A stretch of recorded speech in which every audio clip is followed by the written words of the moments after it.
You know what? When I met Jesus, I have not yet attained. But you know what? I am going to press towards that mark.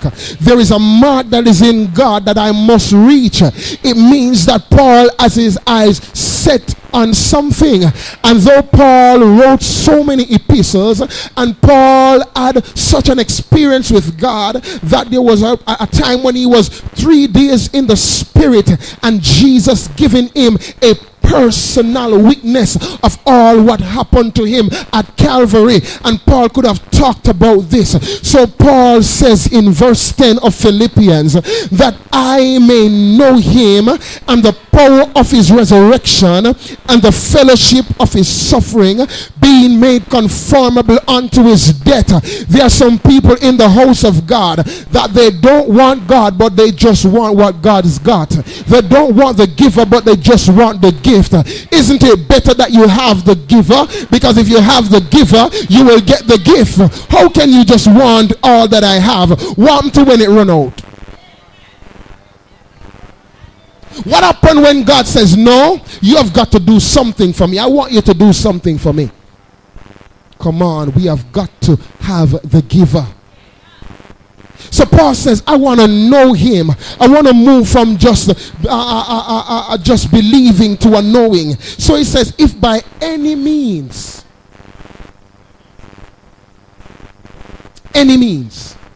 So Paul recognized that he was in a war. Paul says, by any means necessary, I'm going to attain unto that resurrection. Any means necessary. Which resurrection? Because there's going to be two. There's a first and there's a second. I don't want to go in that second resurrection. The first one, that is the resurrection of the dead in Christ. The second one is a resurrection of the wicked dead, those who died and did not have Jesus Christ. So Paul says, by any means necessary. And this any means that sometimes, Mother McGrath, they're gonna, when you talk, they're not gonna like you, you know. But you still have to talk. You still gotta talk. I hear in the Old Testament that, you know what, if the watchman see the sword coming and do not warn the city, the blood of the city is upon their shoulder. And if the watchman see the sword coming and warns the city, and the city don't obey, the watchman is free. I want, when I stand before God, God said to me, it must be something about me, but not something that has to do with anybody else. We have got to set and raise the standard. It means that we have fallen below the standard. We've fallen below the standard, and we have to raise it up. We have to raise it up. Somebody says too low. We have to raise it up. No. I know sometimes when you're not going to like what me I say no, but me sorry for no. We have to do with it. We pants have to do with it.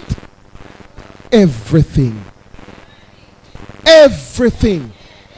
The rules of the church. God says, oh, you're going to obey me. Where you not see. How you won't obey those who are set over you. Every single thing. So don't be disobedient to Brother Kenroy and says, oh, you're going to obey pastor. Might as well nobody obey pastor. Because one disobedience is total disobedience. Don't say, all right, I'm going to follow what pastor say, or follow what the bishop say. I'm not follow what pastor say. It don't make no sense. Makes no sense. We have to get it right. We must get it right. We have to get it right. So Paul says that I'm pressing. That whatever it is, I am going to go after it because I want to attain the resurrection of the dead. So he says in verse 12, not as though I had already attained, either were already perfect, but I follow after, if that I may apprehend that for which also I am apprehended of Christ. Brethren, I count